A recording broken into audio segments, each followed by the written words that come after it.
Content creation അതൊരു എളുപ്പമുള്ള പണിയല്ല അല്ലേ? ആക്ച്വലി ഞാൻ വിചാരിച്ചിട്ടുണ്ടായിരുന്നു ഞാൻ കാനഡയിൽ എത്തിക്കഴിഞ്ഞിട്ട് കണ്ടൻറ് ക്രിയേഷൻ സ്റ്റാർട്ട് ചെയ്യാം. യൂട്യൂബ് ചാനൽ ഓൾറെഡി സ്റ്റാർട്ട് ചെയ്തിട്ടുണ്ടായിരുന്നു. പക്ഷേ ഞാൻ അങ്ങനെ റെഗുലറായിട്ട് കൺസിസ്റ്റൻ്റ് ആയിട്ടൊന്നും ഞാൻ വീഡിയോസ് ഇടുന്നുണ്ടായിരുന്നില്ല. അത് സീരിയസ് ആയിട്ട് എടുക്കണം എന്ന് തോന്നിയത് ഈ അടുത്ത കാലത്താണ്. പക്ഷെ അപ്പോഴാണ് എനിക്ക് മനസ്സിലായത് ഇത് വിചാരിച്ച പോലെ എളുപ്പമുള്ള പണിയല്ല, അത്രയും ടൈം കൺസ്യൂമിംഗ് ആണ്, അതിൻ്റെ കൂടെ അത്രയും ഹാർഡ് വർക്കാണ് എന്നുള്ള കാര്യം. അപ്പോൾ ആരെങ്കിലും കണ്ടൻറ് ക്രിയേഷൻ സ്റ്റാർട്ട് ചെയ്യണം എന്നുണ്ടെങ്കിൽ നിങ്ങൾക്ക് കറക്റ്റായിട്ടുള്ള ഒരു നീഷും കറക്റ്റായിട്ടുള്ള ഒരു വിഷനും കാര്യങ്ങളും എന്താണ് കണ്ടൻറ് ഇടാൻ പോകുന്നത് എന്നൊക്കെയുള്ള ഒരു പ്രീ പ്ലാനിങ്ങും ഒക്കെ വേണമെന്ന് മനസ്സിലാക്കൂ കേട്ടോ.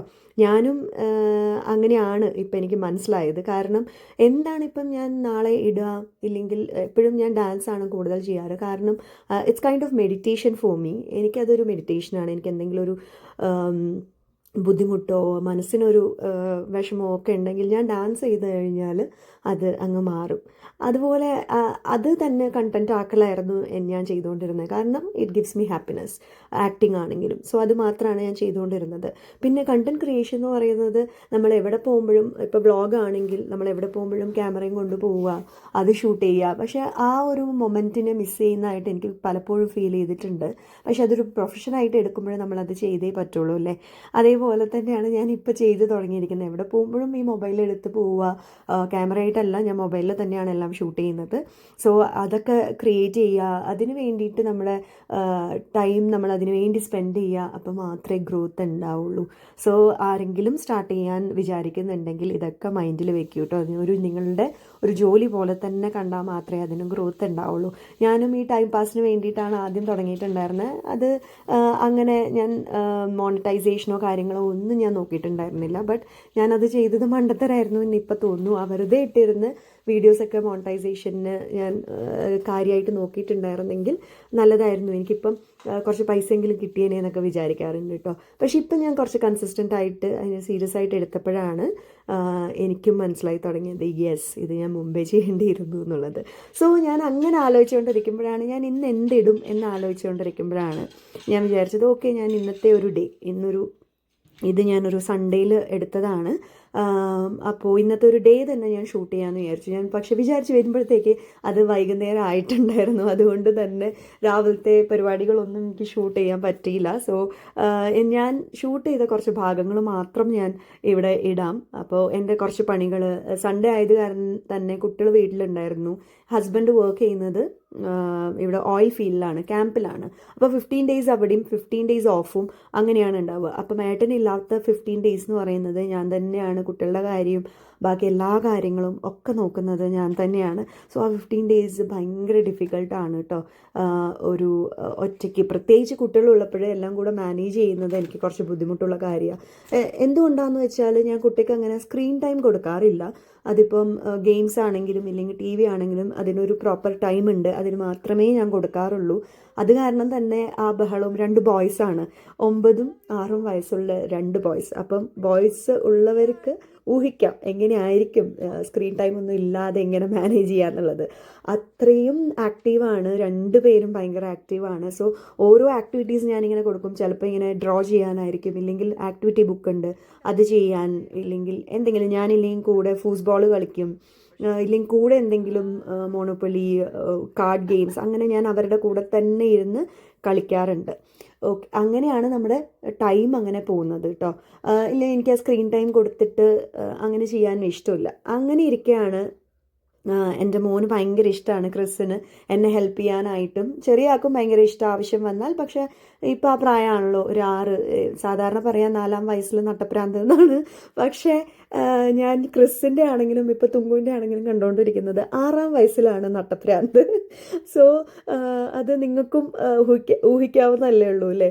ആ ഏജിലുള്ള കുട്ടികളെ കണ്ടാൽ അറിയാം. എനിക്ക് ഗേൾസ് എങ്ങനെയാണെന്ന് അറിയില്ല, ബോയ്സ് ഇങ്ങനെയാണ്, 2 പേരും അങ്ങനെയായിരുന്നു. പക്ഷേ ക്രിസ് ഇപ്പം കുറേ മെച്ചുവേർഡ് ആയിട്ടാണ് ബിഹേവ് ചെയ്യുന്നത്. ക്രിസും ഈ 6-ാം വയസ്സിൽ ഇത്ര തന്നെ ക്രേസി ആയിരുന്നു. അതേ ഒരു പ്രായമാണ് തുങ്കുവിന്, ചെറിയ ആൾക്ക്.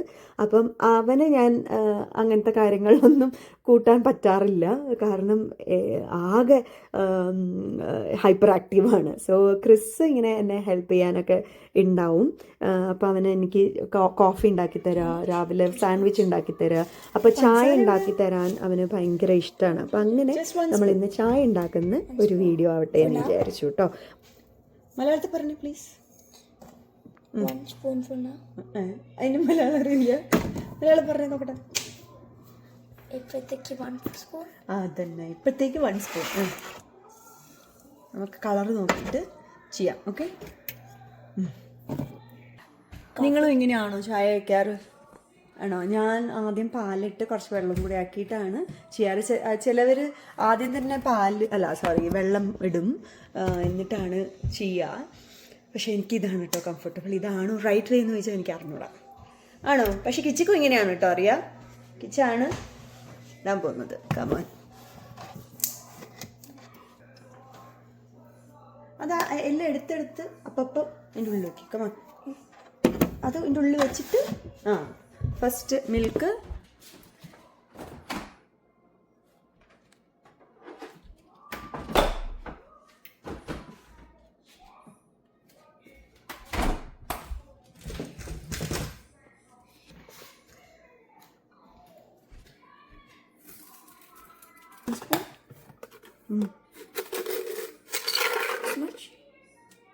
വേണമെങ്കിൽ ഇടാം. ഓക്കെ, കൂടുക്കൊണ്ട. Okay, done.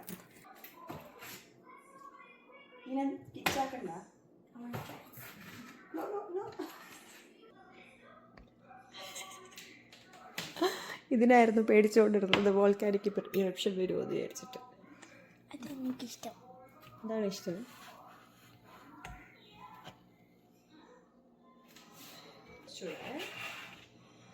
ഇവിടെയൊക്കെ പൊടിയില്ലേ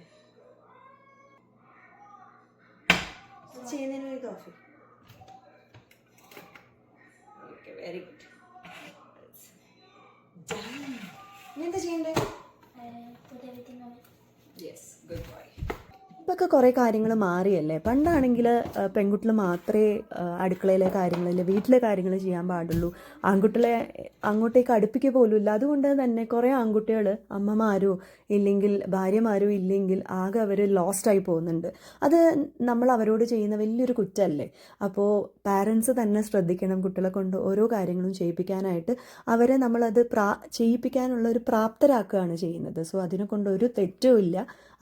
അവരവരെ കാര്യം അവർ തന്നെ ചെയ്ത് പഠിക്കട്ടെ അല്ലേ. സോ ഇതാണ് ഇന്നത്തെ വീഡിയോ. അടിപൊളി ചായയായിരുന്നു. ബാക്കിയുള്ള വിശേഷങ്ങൾ ഞാൻ അടുത്ത വീഡിയോയിൽ കാണിച്ചു തരാം. ഇവർ രണ്ടുപേരുടെയും വികൃതിയും കരച്ചിലും ഒക്കെ ആയിട്ടുള്ള വിശേഷങ്ങൾ അടുത്ത വീഡിയോയിൽ കേട്ടോ. അതുവരേക്കും ബൈ.